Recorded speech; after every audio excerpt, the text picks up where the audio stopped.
Hello friends, welcome to the sessions of Rahul Dikshit Times. मित्रों, मैंने ऐसा महसूस किया है कि इधर विगत वर्षों में पीसीएसजे में, खास तौर से पीसीएस में कॉन्स्टिट्यूशन को लेकर समितियों पर सवाल बहुत पूछे जा रहे हैं ऑन कमिटीज। अब देखिए, जब कमिटीज की बात होती है तो हमें जाना पड़ता है संविधान का जो एक इंसेप्शन की एक जो स्टेज थी, संविधान निर्मात्री सभा का जो गठन था पूरा। और आपने यकीनन, ऐसा मेरा मानना है कि हमारा पिछला वीडियो आपने देखा होगा, उसमें मैंने खास तौर से मतलब जो कॉन्स्टिट्यूएंट असेंबली है उसके जो फैक्टर्स एंड फोर्सेस थे उसके बनने के क्रम के ऊपर बड़ा विस्तार पूर्वक मैंने पूरा का पूरा वीडियो अपलोड किया हुआ है। लेकिन फिर भी अगर आपने नहीं देखा है तो उसका एक कर्सरी रिवीजन के तौर पे अगर हम बात करते हैं तो फ्रेंड्स देखिए, the constitution of India that was actually framed and adopted by the Constituent Assembly. The Constitution of India was framed and adopted by the Constituent Assembly. अब ये जो Constituent Assembly है, that there shall be a Constituent Assembly for the State of India. मित्रों, सर्वप्रथम ये विचार M.N.. Roy को strike किया था इन 1934। अब ये देखिए विचार है, अब इस विचार को एक संस्थागत स्वरूप अभी नहीं प्राप्त है। इस विचार को संस्थागत स्वरूप प्रदान होगा when Congress takes this on the platform in 1935। तो कांग्रेस इसको एज अ डिमांड रेज करता है 1935 में। अभी कांग्रेस की देखिए डिमांड है, ब्रिटिश की एक्सेप्टेंस मित्रों नहीं है। ब्रिटिशर्स कांग्रेस की इस डिमांड को जो 1935 में कांग्रेस ने रेज की है, that there shall be a constituent assembly. Britishers मित्रों इस मांग को द अगस्त ऑफर ऑफ 1940 में एक्सेप्टेंस प्रोवाइड करते हैं। बहुत ध्यान से मित्रों, पुनः आग्रह, बारंबार आग्रह है, ये सारे सेशंस आप ही के लिए, आप ही की सफलता हेतु ये मेरा गहन अथक प्रयास है। तो देखिए, कांग्रेस की डिमांड 1935 में that there should be a constituent assembly, ये जो मांग है ये ब्रिटिशर्स फुलफिल करते हैं in the August offer of 1940। अब ये मांग तो स्वीकार हो गई है, लेकिन अभी भी इसमें देखिए थोड़ा सा टेक्निकल इशू है। वो टेक्निकल इशू ये है कि कांग्रेस, या यूं कहिए कि भारत एक ऐसे संविधान निर्मात्री सभा का गठन करना चाहता है to be wholly comprising of Indians, एक ऐसी संविधान सभा जिसमें सभी भारतीय हों, समस्त। ये demand that the constituent assembly shall be comprising entirely of Indians. मित्रों, ये डिमांड, ये मांग क्रिप्स प्रपोजल ऑफ 1942 में फुलफिल होती है। क्रिप्स प्रपोजल ऑफ 1942 में that okay, they are giving an acceptance for the formation of a constituent assembly and as to a constituent assembly comprising wholly of Indians, entirely of Indians। इसमें अभी तक भी कोई confusion नहीं है। Constituent assembly बनने पे स्वीकृति हो गई है, एक ऐसी संविधान निर्मात्री सभा जिसमें समस्त सदस्य भारतीय होंगे। However, the constituent assembly is a result of the cabinet mission plan। ये हमेशा मित्रों याद रखिएगा, इसमें बिल्कुल संशय होने की आवश्यकता नहीं मेरे ख्याल से। The Constituent Assembly is manifestation of the Cabinet Mission Plan of November 1946। यहां तक तो आपको देखिए सब क्लियर है। मैंने आपसे कहा the Constitution was framed and adopted by the Constituent Assembly। और ये जो Constituent Assembly है ये किसका परिणाम है? नवंबर 1946 का कैबिनेट मिशन प्लान है। तो as per the cabinet mission plan of November 1946 you have the Constituent Assembly। अब मित्रों, ये जो Constituent Assembly बनकर तैयार हुई है, इसमें देखिए इसके 3 चरण हैं। They are actually 3 stages कि ये जो विकास के क्रम होंगे तो उसको जरा बहुत डिटेल में हमें क्लैरिफाई करना होगा। तो देखिए 3 phases of Constituent Assembly। मित्रों, यहां जो प्रथम चरण है, the first phase, this is as Constituent Assembly under the limitation of Cabinet Mission Plan। ये मैंने देखिए रूपरेखा आपको इसी ध्येय से, इसी उद्देश्य से भी खींची थी कि कैबिनेट मिशन प्लान के द्वारा इसको एक्सेप्टेंस मिली है। देखिए, तो कैबिनेट मिशन प्लान की भी अपनी लिमिटेशंस हैं जो यकीनन तौर पे हमारे कॉन्स्टिट्यूएंट असेंबली को फुलफिल करनी होंगी। तो जो प्रथम चरण है, as constituent assembly under the limitations of cabinet mission plan, और ये अवधि जो है, this period would be from 6 December period. मित्रों, इसको बहुत ध्यान से देखिए, देखना होगा, कॉपी पेंसिल लेके बैठिए, क्योंकि प्रीलिम्स में क्वेश्चन सॉल्व हो जाना या गलत हो जाने में that is the difference of अर्थ। तो first phase is as constituent assembly under the limitation of cabinet mission plan from 6 December 1946 to 14 August 1947। इसमें किसी प्रकार का संशय मित्रों नहीं होना चाहिए। ये हमारा संविधान निर्मात्री सभा के का प्रथम चरण जो है उसकी अवधि मैंने बताई है, 6 दिसंबर 1946 टू 14 अगस्त 1947। अब फ्रेंड्स हम आते हैं सेकेंड फेज पे। तो देखिए, सेकेंड फेज जो है, अब यहां लिमिटेशंस जो ऊपर थी वो तो हैं, उनकी बाउंड्री, उनकी एक्सटेंट भले कुछ कम हो गई हो। तो जो सेकेंड फेज है, एज कॉन्स्टिट्यूएंट असेंबली, अब लिमिटेशंस चूंकि नहीं है, देखिए, as constituent assembly a sovereign body, एक संप्रभुत्व संस्था, इकाई के रूप में अब कॉन्स्टिट्यूएंट असेंबली है मित्रों। देखिए, plus provincial parliament from 15 August 1947। मित्रों, 14 अगस्त 1947 को प्रथम चरण की समाप्ति हो रही है और द्वितीय चरण का जो आरंभ है ये 15 अगस्त 1947 से है। And then from 15 August 1947 till 26 November 1949। मित्रों, ये वीडियो देखने के बाद तो बहुत अच्छे से आपकी समझ में आ रहा है कि जो लिमिटेशंस फर्स्ट फेज में थी कैबिनेट मिशन की, अब वो लिमिटेशंस नहीं है। अर्थात as constituent assembly a sovereign body, लेकिन ये सॉवरेन बॉडी इसके साथ जो प्रोविंशियल पार्लियामेंट है, क्योंकि मित्रों 15 अगस्त 1947 को देश आजाद हो गया है, तो पार्लियामेंट तो है लेकिन अस्थाई संसद है भी, एज प्रोविंशियल है ना, फ्रॉम 15 अगस्त 1947। ये एक तरीके से जो प्रोविजनल पार्लियामेंट है भी, आज समझिए, from 15 August 1947 till 26 November 1949। Coming to the third phase, तीसरा चरण, एज प्रोविजनल पार्लियामेंट, प्रोविजनल अस्थाई संसद, फ्रॉम 27 नवंबर 1949 टू मार्च 1952। तीसरा चरण जो है ये पूरी तरह से एज ए प्रोविजनल पार्लियामेंट, एक अस्थाई संसद के रूप में 27 नवंबर 1949 से लेकर मार्च 1952 तक। तो ये तो देखिए हमने कॉन्स्टिट्यूएंट असेंबली के 3 फेजेस, जिसमें मित्रों बहुत क्वेश्चंस आते हैं, कथन कारण के क्वेश्चंस आ सकते हैं, रीजन एसोसिएशंस के, एक ओवरऑल एक कंसेप्चुअल क्लैरिटी। तो friends, it is all the more required. अब ये 3 चरणों के बाद जो हमारी कॉन्स्टिट्यूएंट असेंबली बनके तैयार हो चुकी है, तो देखिए अब इसमें कहीं ना कहीं एक जो ड्राफ्टिंग कमेटी होगी संविधान निर्मात्री सभा की, जो एक प्रारूप समिति है, क्योंकि ड्राफ्टिंग कैसा प्रारूप हो, तो ये प्रारूप समिति जो है ड्राफ्टिंग कमेटी, उसके ऊपर हम चर्चा करते हैं। तो देखिए इसके जो हमारे चेयरमैन हैं ये डॉक्टर बी आर अम्बेडकर है, and so rightly we call doctor B R Ambedkar as the father of constitution of India, है ना। तो ये बखूबी में समझ में आ रहा है।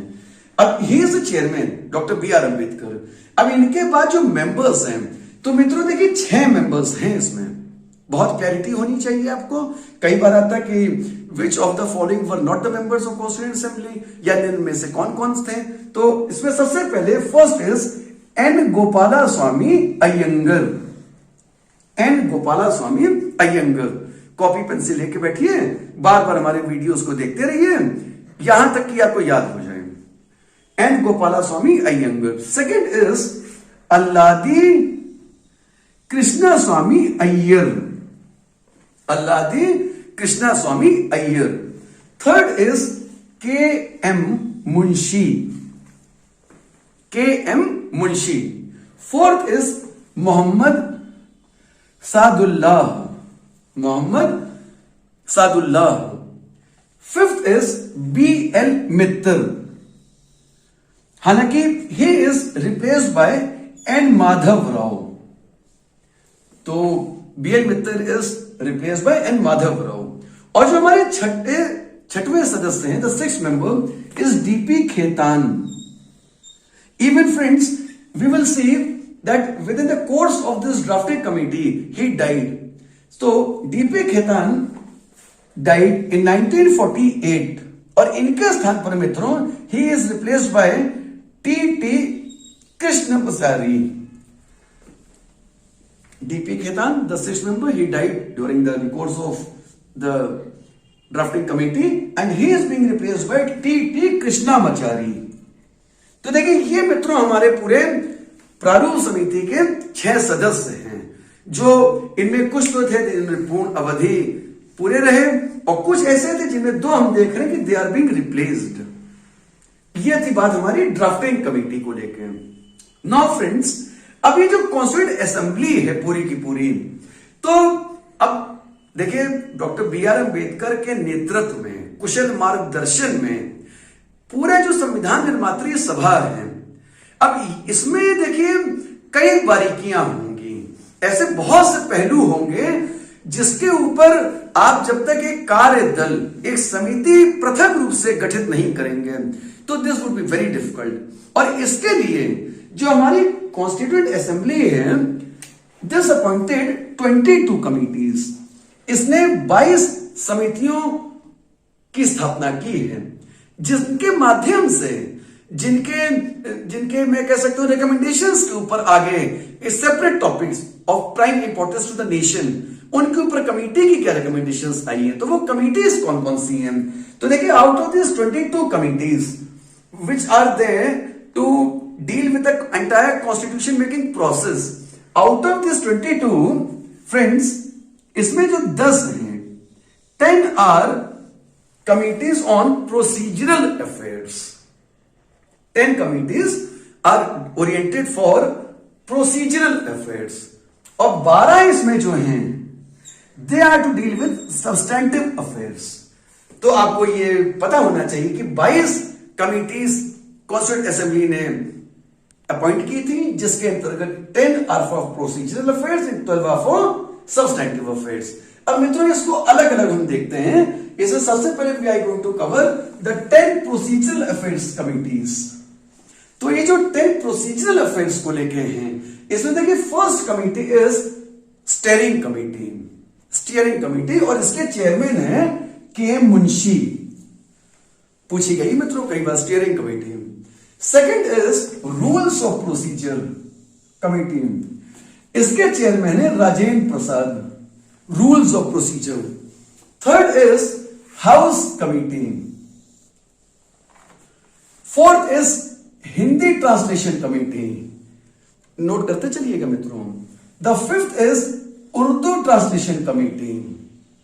Sixth is finance and staff committee, finance and staff committee. Seventh is press gallery committee, press gallery. Eighth is the effect of Indian Independence Act of 1947, Indian Independence Act, जो हमारा भारत स्वाधीनता अधिनियम 1947 है, इसका भारत के ऊपर क्या प्रभाव पड़ेगा, इसको लेके मित्रों देखिए कितना, क्योंकि यही तो this is one of the transitional point by the way. तो इस अधिनियम का, इस एक्ट का इंडिया के ऊपर क्या इंपैक्ट पड़ना है, तो this is the 8th committee as regards to procedural affairs. 9th इज Orders of Business Committee, this is 9th, and 10th and the last of the procedural affairs is Credentials Committee. मित्रों इनके नाम आपको स्मरण होने चाहिए, they should be so very rememberable to you. So these were 10 procedural committees. Next to this is we are seeing 12 substantive committees. जो substantive affairs हैं उनको लेके जो 12 समिति हैं, इसमें फ्रेंड्स सबसे पहले, बिकॉज एक जो सब्सटैंटिव लॉ है अपने आप में, तो उसका basic to basic is your drafting committee. तो सबसे पहले सब्सटैंटिव अफेयर्स में हम देखेंगे ड्राफ्टिंग कमिटी। प्रारूप समिति। एंड वी अंडरस्टैंड, इसके हमें हम सबको पता है जो चेयरमैन है बी आर अम्बेडकर है। Second is committee for negotiating with states, राज्यों के साथ जो वार्ता है उसको लेकर जो समिति है। और मित्रों कई बार ये क्वेश्चन पूछा गया है और डॉक्टर राजेंद्र प्रसाद ने इसमें बड़ी अग्रणी भूमिका निभाई हुई है, doctor Rajendra Prasad. Third committee is committee on chief commissioners province, committee on chief commissioners province. Fourth committee is union constitution committee, बहुत ही मैं कहूंगा सर्व महत्वपूर्ण कमिटी है union constitution committee, headed by और chaired by Shri Jawaharlal Nehru. Next is fifth provincial constitution committee. देखिए ये यूनियन कॉन्स्टिट्यूशन कमिटी है, ये प्रोविंशियल कॉन्स्टिट्यूशन कमिटी है। और मित्रों बेहद महत्वपूर्ण विषय है ये कि जो प्रांतों से जुड़ा मसला था, हम सबको याद आती है इस जगह सरदार वल्लभ भाई पटेल की। तो आप देखेंगे the fifth as regards to the substantive affairs committee is your provincial constitution committee and this was chaired by Sardar Vallabh Bhai Patel. Next is special committee to examine the draft constitution. देखिए कितना लॉजिकल सेंस है हमारे पूरे संविधान का कि ड्राफ्ट कमिटी तो constitution तो है ड्राफ्ट कमिटी, लेकिन उसके ऊपर भी उसको एग्जामिन करने के लिए you have a special committee. तो special committee to examine the draft constitution, this is headed by Alladi Krishna Swami Iyer, Alladi Krishna Swami Ayyar. Next is seventh committee on linguistic provinces. देखिए अब आपको समझ में आ रहा होगा कि इतना मतलब एक लॉजिकल सीक्वेंस सा है कि वंस यू हैव यूनियन, उस कमिटी को हेड कर रहे Shri Jawaharlal Nehru. Next is your issue regarding the states, क्योंकि मित्रों ये आपने इतिहास में हम सब ने पढ़ा है कि राज्यों को लेके जो कहीं ना कहीं उतापोह की स्थिति थी, because at this transitional point राज्यों की कुछ प्रकृति इस प्रकार की थी, कुछ राज्यों की, कि either they had Hindu rulers and the subjects were Muslims, और they had Muslim rulers and the subjects were vice versa. तो ये जो एक स्थिति थी कि जैसे राजा जो है वहां के वो मान लीजिए यदि हिंदू हैं और प्रजा मुस्लिम है, तो ऐसे में कहीं ना कहीं स्टेट्स को लेके एक जो आपस में ये कि एक रोल मॉडल, एक मोडालिटी कैसे स्टैब्लिश होगी, तो उसमें कई कमिटीज का जो आपस में भी एक चर्चा परिचर्चा का दौर था। तो उसमें कहीं ना कहीं ये बात मित्रों सामने आई कि भाषाई आधार पर यदि राज्यों का गठन होता है, और आगे चल के हम देखेंगे कि 1956 when we were to have the states reorganization commission headed by फजल अली, तो भाषाई आधार जो है ये मित्रों सर्वश्रेष्ठ माना गया, क्योंकि भाषा हम कह सकते हैं कि हमारी मातृभाषा जो है, तो मदर टंग जो है ये कहीं ना कहीं दिस बाइंड्स अस। तो आप देखेंगे तो seventh is commission on linguistic provinces, eighth is expert committee on financial provisions, expert committee on financial provisions. ये जो वित्तीय प्रावधान है इसको लेके जो विशेष एक्सपर्ट समिति हो सकती है। Ninth is ad hoc committee on national flag, क्योंकि देखिए आजाद देश का जो राष्ट्रीय ध्वज होगा उसको लेके, and today we are in the regime of a flag code, एक जो झंडे को लेके जो संहिता है उसके मित्रों आज हम दौर में हैं। तो ad hoc committee on national flag. अब 10th committee is union powers committee. अब मित्रों ऊपर जो हमने देखा था जब बात आ रही थी यूनियन को लेकर, यूनियन कॉन्स्टिट्यूशन कमेटी, वहां पे भी चेयरमैन जवाहरलाल नेहरू थे, और यहां पे भी जो 10th हम देखेंगे यूनियन पावर्स कमेटी, तो the chairman is Jawaharlal Nehru. Next is ad hoc committee on supreme court. अब देखिए इसके पहले एडहॉक कमेटी आपने नेशनल फ्लैग पे देखी, इसके बाद हम देख रहे हैं ad hoc committee on supreme court. और वैसे भी आपको पता है कि जो संघवाद है, the federal scheme that we have in India, उसमें कहीं ना कहीं जो कोर्ट्स हैं उनकी सुप्रीमेसी इज ऑब्लिगेटरी। तो 12 पे आप देखेंगे and the last is committee on fundamental rights and minorities. कितना देखिए लॉजिकल सीक्वेंस में थ्रो आ रहा है।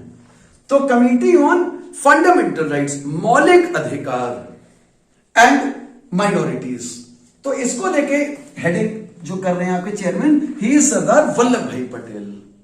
तो फ्रेंड्स कहने का मेरा एक सेंस ये कि कमिटीज जो पूछी जाती है एग्जाम में, अब फ्रेंड्स इसके बाहर तो कमिटीज है ही नहीं। तो मैंने पूरा प्रयास किया है कि आज का ये जो हमारा वीडियो है पूरी तरह से कमिटीज को लेकर, जिसमें खास तौर से बेहद अनिवार्य मैं तो कहूंगा the entire period of your जो कॉन्स्टिट्यूएंट असेंबली है हमारी, the stages of the constituent assembly, जिसके मैंने आपको 3 चरण मित्रों बताए हैं। और जो तीसरा चरण है उसमें कहीं ना कहीं लाजमी बात है कि जो आपका प्रारूप समिति है संविधान को लेके, the drafting committee that we have, उसके 6 मेंबर्स आपको पता होने चाहिए। और ये जो ड्राफ्ट कमेटी है यही फर्दर प्रपोज करेगी that there shall be almost around 22 committees जो कॉन्स्टिट्यूएंट असेंबली अपॉइंट कर रही हैं, जो बेहद महत्वपूर्ण राष्ट्रहित में मामले हैं उनके लिए। And out of this 22 you have 10 on procedural affairs and 12 on substantive affairs. And separately बहुत डिटेल में मैंने आपको समझाने का प्रयास किया है the 10 procedural affairs and the 12 substantive affairs. तो मित्रों इसी उम्मीद के साथ कि लगातार हमारे वीडियोस आपके लिए आते जा रहे हैं, खूब वीडियोस देखिए, सबसे पहले चैनल सब्सक्राइब कीजिए, अपने मित्रों को बताइए, है ना, ऐसा करते रहिए। लगातार आप देखेंगे वीडियोस अपलोड होते रहेंगे और आप लाभान्वित होते रहेंगे। तो अगले वीडियो के अपलोड होने तक see you, goodbye, thank you so much.